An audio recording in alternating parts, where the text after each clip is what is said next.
लेकिन कृष्ण के उस रूप को आपने खूब, क्योंकि उसमें कुछ जाना नहीं था, लेकिन उस कृष्ण के रूप को आपने पब्लिक में क्यों नहीं अपने बेटे को बताया कि समय आने के समय उस कृष्ण ने एक कायर अर्जुन जो अगर मगर मेरा तेरा युद्ध लड़ने से घबरा रहा था कि नहीं भगवान मेरे तो अपने भी उधर हैं जो शत्रु में खड़े हैं, उसमें मेरे पिता भी हैं, मेरे दोस्त भी हैं, मेरे गुरु भी हैं, तब कृष्ण ने कहा कि हे अर्जुन, ये धर्म और अधर्म की लड़ाई है।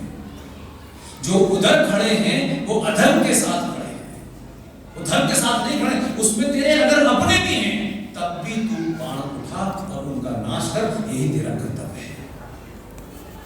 और सनातनी हिंदू समाज में जो सबसे बड़ी बात है, जो मैं हमेशा डेलिब्रेटली करता हूँ, मैंने आपको बताया मेरी कोई बैकग्राउंड हिंदू की नहीं है। मैं तो अपने जीवन में बचपन में वही घर के बराबर मस्जिद थी, स्कूल में कंपल्सरी था, ये सब वही जानता था। मंदिर गया नहीं क्योंकि मंदिर का माहौल नहीं था, वहाँ मंदिर था ही नहीं कैंपस में। कभी हमारे घर में भी पूजा होती थी, पूजा होती थी, ज़्यादा पता नहीं था। हम 40,000 के मुसलमानों के बीच में तो वो भाव भी नहीं आया, लेकिन लगता बहुत था गड़बड़ है। लेकिन जीवन के इस मोड़ के बारे में समझ दिया कि कुछ जिंदगी की जरूरतें पूरी करने के बाद भी लगाई, तब मैंने ये बोलना शुरू किया। मैं तो पहले नहीं बोल सकता, मैं जानते नहीं था, मुझे पता ही नहीं। अब जब जितना पढ़ता हूँ तो लगता है बताओ, जिसके पास कृष्ण मौजूद हो उसे किसकी जरूरत है? जिसके पास राम हो उसे किसकी जरूरत है? कोई आदर्श की जरूरत नहीं। से मेरा कहना है कि हमारी सभ्यता में माँ ही आरंभ है और माँ ही अंत है। ये पुरुष बहुत कमजोर है।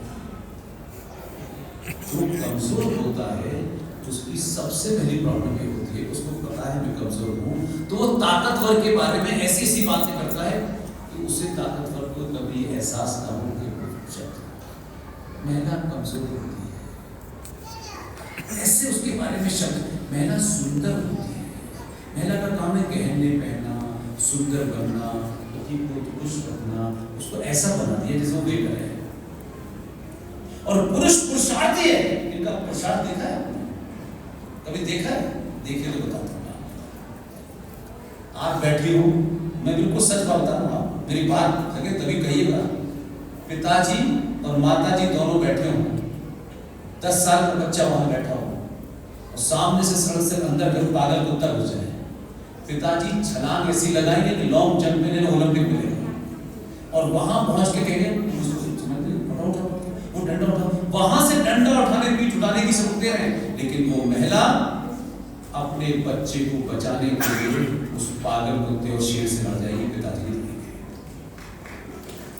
इसलिए शक्ति का दोबारा, मां शक्ति है, उसे सजाओ मत, उसे शक्ति है तो उसका सम्मान करो।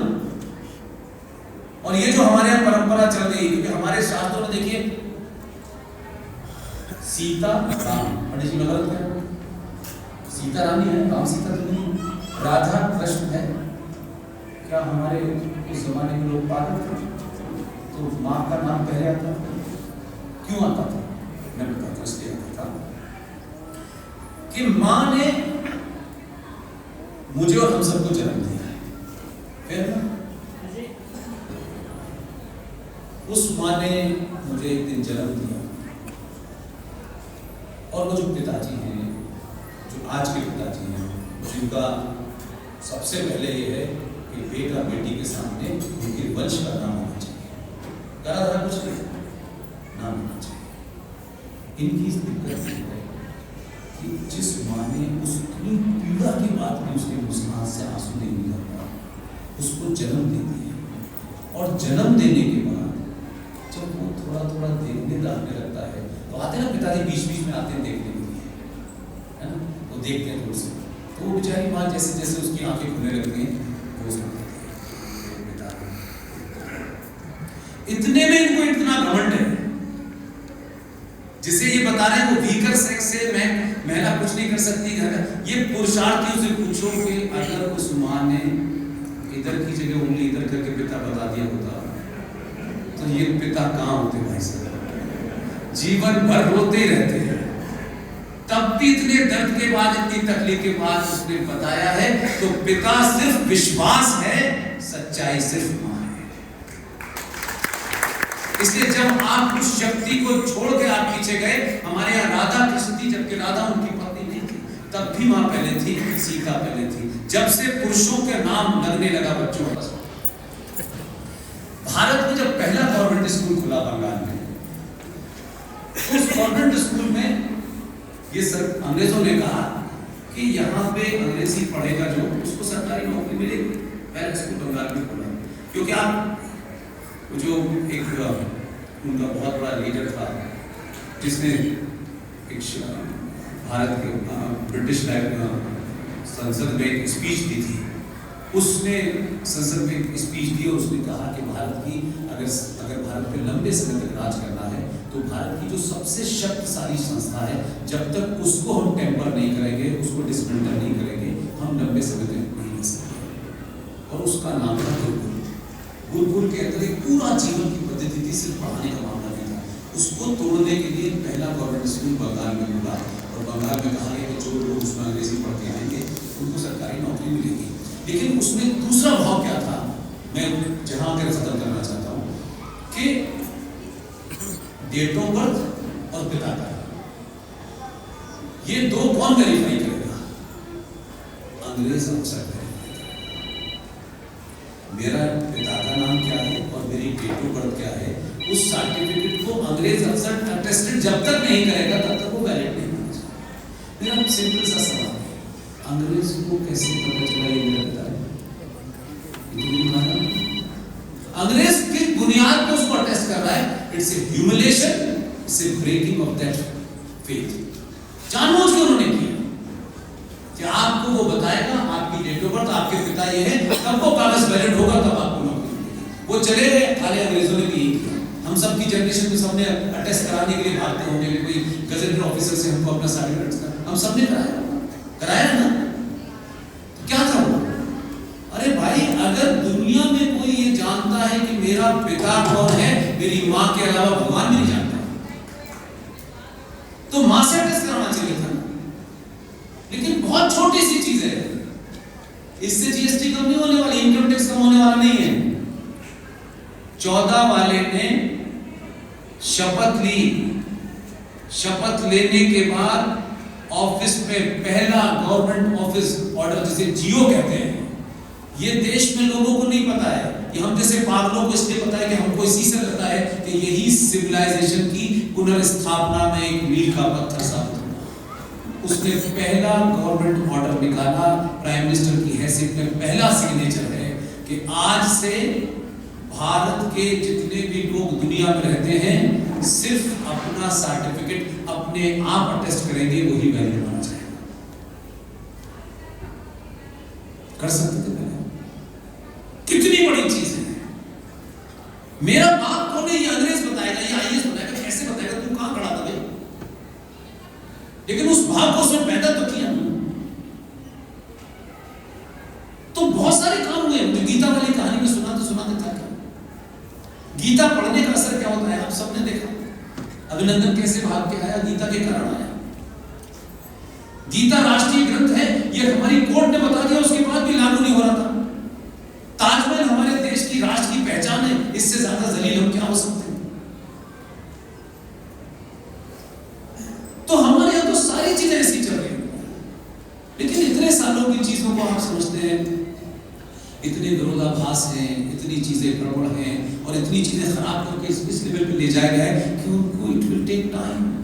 समाज जागृत हो जाएगा तो समय कम होगा। सरकार जागृत नहीं कर सकती, सरकार का काम नहीं आपको जागृत करना। आप एक बार समझ जाएंगे, 2 बार समझ जाएंगे, हो सकता है एक पीढ़ी को उसकी तकलीफ और झेलनी पड़े, लेकिन अगले 1000 साल तक आपको बेफिक्री के साथ रह सके। तो उसके लिए वर्तमान में कुछ छोड़ना।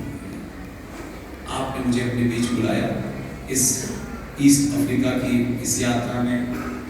विकास व्यास जी, इनकी धर्मपत्नी नम्रता व्यास, मैं नहीं जानता कि किस डेस्टिनी ने मुझे 2 लोगों को, मैं ईस्ट अफ्रीका को नहीं जानता, कीनिया को कभी क्रिकेट मैच के नाम पे देखा होगा मैंने, मैं कभी यहाँ आऊँगा, इतने गणमान्य नागरिक मुझे सुनेंगे, 18 तारीख से मैं आया हूँ, कल मेरी फ्लाइट है लौटने की, कोई 15-20 सभाएँ छोटी बड़ी मिला करके हुई। मैं इसको एक अपनी डेस्टिनी मानता हूँ कि क्यों मिले ये। फिर जब यहाँ बात हुई तो आपके शहर के जाने वाले बिजनेसमैन भाई साहब को बुलाया, उन्होंने मुझे आज दिन में खाना भी खिलाया, रात में भी खिलाने के बाद आते हैं उन्होंने।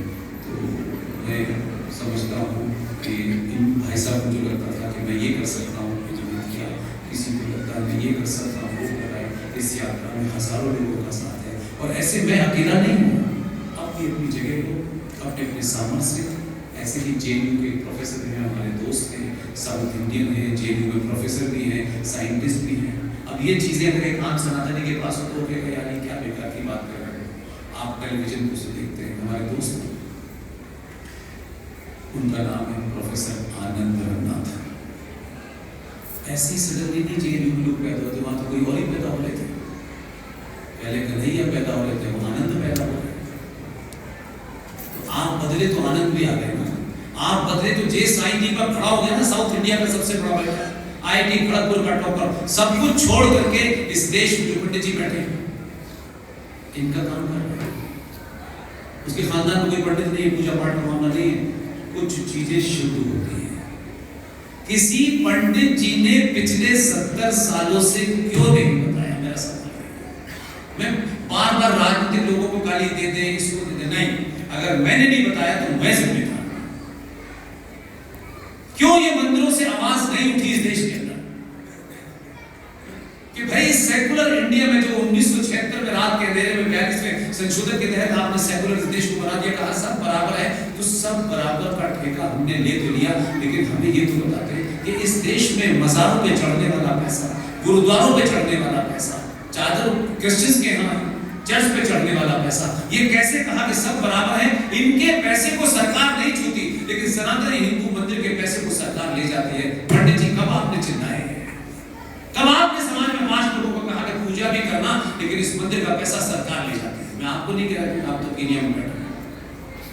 एक बताइए, पूरे देश में हजारों मंदिर हैं, हजारों मुख हैं, पंडित हैं, संत हैं, सन्यासी हैं, किसी ने इस पर चर्चा की कि यार ये अरबों खरबों रुपया जो मेरी माँ बहन बेटियां आती हैं, सोना चढ़ाती हैं, गंध चढ़ाती हैं, पैसा चढ़ाती हैं, ये पैसा सरकार ले जाती है और सरकार कहती है हम इस पैसे को सेकुलर कामों में खर्च करते हैं।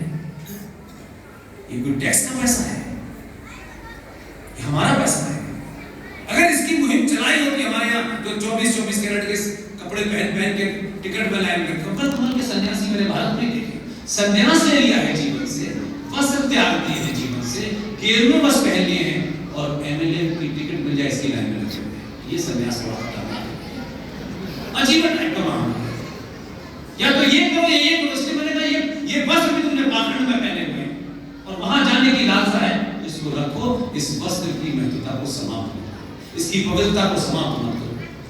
फिर वही काम भारत के सनातनी हिंदू मंदिरों से सरकार कितने सालों से ले रही थी, ऐसा नहीं है।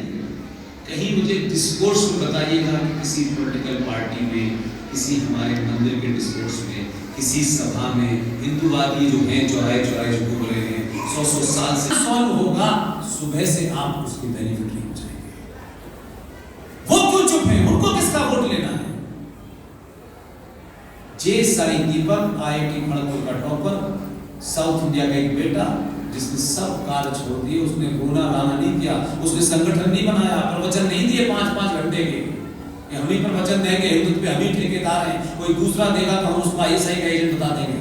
उसने अपना इस्तीफा दिया, सुप्रीम कोर्ट में सनातनी हिंदू मंदिरों से भारत की सरकार जो अप्रोक्सीमेट फिगर दी है, जो हमारी जानकारी में है, जहाँ जहाँ लिखित में है, कुल मिलाकर के वो फिगर हम 10 लाख करोड़ से ऊपर बताते हैं, लेकिन सुप्रीम कोर्ट में जो मुकदमा डाला है जे साईं दीपक ने, उसमें 3.25 लाख करोड़ रुपया सालाना सरकार हमारे मंदिरों से ले जाती है। सेकुलर स्टेट में जे साईं दीपक का कहना है जब सब बराबर हैं तो मेरे मंदिरों पे चढ़ने वाले पैसे को सरकार क्यों लेगी, ये मंदिर का पैसा है, मंदिर खर्च करें। मेरा इस बीच में एक मुहिम में चला रहा हूँ, आप सब लोग मीडिया में, इसलिए आपसे मेरी शिकायत नहीं है, लेकिन आपके घर वाले सबके मुझे मालूम है, ज़्यादातर गुजरात के लोग हैं, मध्य प्रदेश के लोग हैं, राजस्थान के लोग हैं, जब तक ये युद्ध कोर्ट में चल रहा है। वो एक लंबी लड़ाई है, आप भी जानते हैं, मैं भी जानता, लेकिन हमने उस लड़ाई को शुरू करा ताकि ये चलती रहे। वो कब फैसला आएगा कब नहीं आएगा मैं नहीं जानता। जब तक फैसला न आ जाए मंदिर चाहिए। यहाँ तक मैं कहता हूँ कि उस मंदिर को जो पुजारी चल रहा है, जिसका उससे जीवन यापन हो रहा है, अगर आप बहुत ईमानदार हैं तो समाज के 10 लोग उस पुजारी से जाकर मिलिए, उसके कितने बच्चे हैं, मकान का क्या, कुल मिलाकर के 30, 40, 50 हज़ार रुपया अगर उनका खर्चा है जो मंदिर से चलता है। आप कहिए कि हम 20 लोग जो हैं आपकी तनख्वाह देंगे, लेकिन उन पंडित जी से कहिए कि पंडित जी जब माँ बहन बेटी का आए, कोई बड़ा अमीर आए तो उससे कहिए कि यहाँ सोने की मुकुट नहीं चल रही है, ये पैसा सरकार ले जाएगी, इसलिए आप मत चढ़ाइए, यहाँ 2 बूंदी के लड्डू चढ़ाइए, सरकार शाम को आएगी तो बूंदी के लड्डू नहीं देगी। वो पैसा जिस दिन भी मैं दावे से कह रहा हूँ, लड़ाई लंबी है, हमारे ही बहुत मक्का हमारे खिलाफ लोग में खड़े हैं, इसलिए कह रहा हूँ, बहुत ज्यादा कपड़े नहीं उतारना चाहता है, भोगी है इनके। जिस दिन भी वो लड़ाई जीती जाएगी, मेरा ये सजेशन है, मैं तो यही दे सकता हूँ, पूरे देश में 10 हर जाति के लोगों की जाति बड़ी बीमारियां ले लो और ईमानदार लोगों का कोई एक ट्रस्ट बना। 3.25 लाख करोड़ हमने बजट में किया है, जैसे देवस्थानम बोर्ड तमिलनाडु का है, उसकी आय 1300 करोड़ है साल में। जैसे वैष्णो देवी जो रिटर्न में है हमारे पास, जो वैष्णो देवी है उसका 530 करोड़ रुपया है। इस तरीके से हमने वो फिगर क्रिएट की है और उसको सुप्रीम कोर्ट में हमने डाला है। मैं ये मानता हूँ, हम पता नहीं होंगे भी कि नहीं होंगे, जब भी ये सॉल्व हो जाए, अगर सनातनी हिंदू समाज में कास्ट का, नीचे का, ऊपर का, अगले का, पिछड़े की बीमारी नहीं है तो कोई ट्रस्ट बनाना, मैं ये दावे से मानता हूँ कि जिस दिन भी वो ट्रस्ट बना और पूरे देश में एक भी सनातनी, चाहे दलित हो, चाहे ठाकुर हो, चाहे बनिया हो, चाहे उसका बच्चा बिना स्कॉलरशिप के नहीं आ सकता, इतना पैसा। आप सरकारों से भीख मांगना भाई हमको नहीं मिला, उनको क्यों दे रहे, सरकार जो कर रही है करेगी, आपकी पैरेलल इकोनॉमी इतनी स्ट्रॉन्ग होगी, लेकिन आपने ये किया ही नहीं है। पिछले 70 सालों से उसी पैसे से एक सच्चर कमीशन बना है, उस सच्चर कमीशन का बजट 5,500 करोड़ है। चिल्लाने का फल बता रहा हूं। लोग सोचते हैं कि पागल आदमी हर जगह लोगों को भड़काता है, मैं इससे संतुष्ट हूं कि लोग भड़के ना भड़के, लेकिन जब सो भड़कना है वो भड़क जाता है। इसके बोलने से बता रहा हूं, पिछली सरकार में एक मंत्री थे, हमारे यहाँ माइनॉरिटी मिनिस्ट्री, एक कमाल का माइनॉरिटी का हमारे यहाँ डिवीजन है, 1.5% जैन, 2% सिख, 42,000 पारसी और 22 करोड़ मुसलमान माइनॉरिटी। कमाल है। यूएन सिक्योरिटी काउंसिल या यूएनओ का जो चार्टर है, उस चार्टर का सेक्शन 24 का 3 पॉइंट पढ़े, वो ये कहता है कि टोटल पॉपुलेशन का 1.5 जो होगा वो माइनॉरिटी कहलाएगा। यहाँ 22 करोड़ की माइनॉरिटी है और 42,000 पारसी की माइनॉरिटी है। और नैरेटिव क्या है, खतरे में।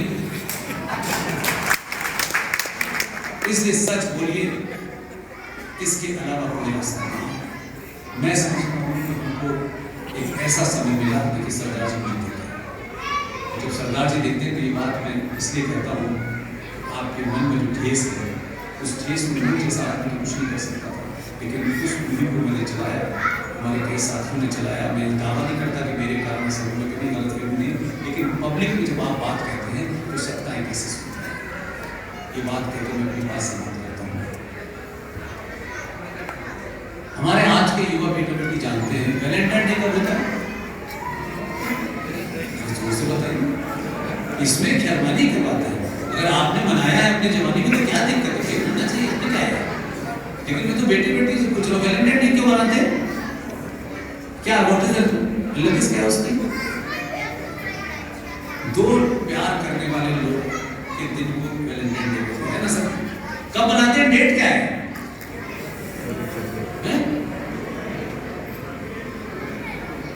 14 फरवरी। फरवरी से मिलना शुरू करेंगे, 14 नवंबर में मुशाहिदा करेंगे। नाम तो मुझे नहीं। अब सोचिए 14 नवंबर को एक साथ पैदा हुए। अरे भाई, मोदी भी कभी पैदा हुआ होगा, डॉक्टर राजेंद्र प्रसाद भी पैदा हुआ होंगे, मनाएंगे। तो चिल्ड्रंस कहां से शुरू करेंगे? अब चिल्ड्रंस डे मनाएंगे तो भाई ठीक है, लेकिन मतलब बच्चों को क्या इंस्पायरेशन मिलेगी चचा से? बताइए, बच्चे क्या सोचेंगे चचा के बारे में? वो जो सोचेंगे, जो लिखा हुआ है, तो शर्मसार हो जाएंगे। तो मैं उसको ह्यूमर में कहता हूं, ये चिल्ड्रंस डे मनाने का झगड़ा नहीं था। इस लंबी यात्रा में हमें वो वहां मिले जहां नहीं होना चाहिए था। तो लोग कहते हैं वो चिल्ड्रंस डे मनाते थे, बच्चों से बड़ा प्यार नहीं था। उन्हें कभी बच्चों से प्यार नहीं था, बच्चों की अम्मी से जरूर प्यार था। और उसी प्यार के कारण 14 नवंबर पे बच्चों के साथ मिलते थे। बहुत लोग बोले कि हर बच्चे कैसे छोटी सी चीज से बना जा सकता है, ये तो लाइटर नोट पे बनेगा, एक मुहिम चली सकती, कुछ नहीं, ऐसी और उस दौर में तो शायद मेरा ख्याल है कि बहुत इतने हमको भी नहीं थे कि लोग हमको बुलाते हैं, लेकिन फिर भी बोलते रहते थे जहां मौका मिला। हम बोलते रहे और हमने ये कहा कि भाई गुरु गोविंद सिंह के 4 पुत्र थे, 2 चमकौर के युद्ध में मुगलों द्वारा धोखे से मारे गए। ठीक है सर, मैं ठीक है। 2 थे जोरावर सिंह और फतेह सिंह, 9 साल और 12 साल की उम्र थी। एक इस्लाम जो इसके तरह जो आज जिहाद भाईजान की जो बातें कर रहे हैं, उन बच्चों को जब ये बताएंगे तो समझ में आएगा कि क्या कहां बीमारी है। उन बच्चों से एक इस्लामिक आक्रांता के राजा के सेनापति ने कहा, तलवार उनकी गर्दन पे रख कर कि इस्लाम कबूल कर लो, तुम्हें जिंदगी बख्श दी जाएगी। 9 साल का और 12 साल का जोरावर सिंह दोनों ने पूरी ताकत से कहा, वाहे गुरु के अलावा हम किसी को नहीं मानते। और इसके बाद दोनों को जिंदा दीवार में चिनवा दिया गया। अगर बाल दिवस 29 दिसंबर को मनाते, आपका बच्चा जोरावर सिंह बनता, कन्वर्ट होकर के गुलाम नबी नहीं बनता। इस मुहिम को 2014 को जिसमें आपने भेजा है, उसने एक दिन घोषित कर दिया कि चचा को बच्चों को ढूंढने की जरूरत नहीं है।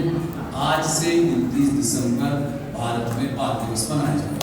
और जब जब ये बनेगा तो बच्चे पूछेंगे, सवाल लोग करेंगे कि हम क्यों मनाते हैं, तो ये पुरुषार्थ की कहानी सुनाएंगे, तो फिर चचा नेहरू नजर नहीं आएंगे। बहुत बहुत धन्यवाद। Thank you very much.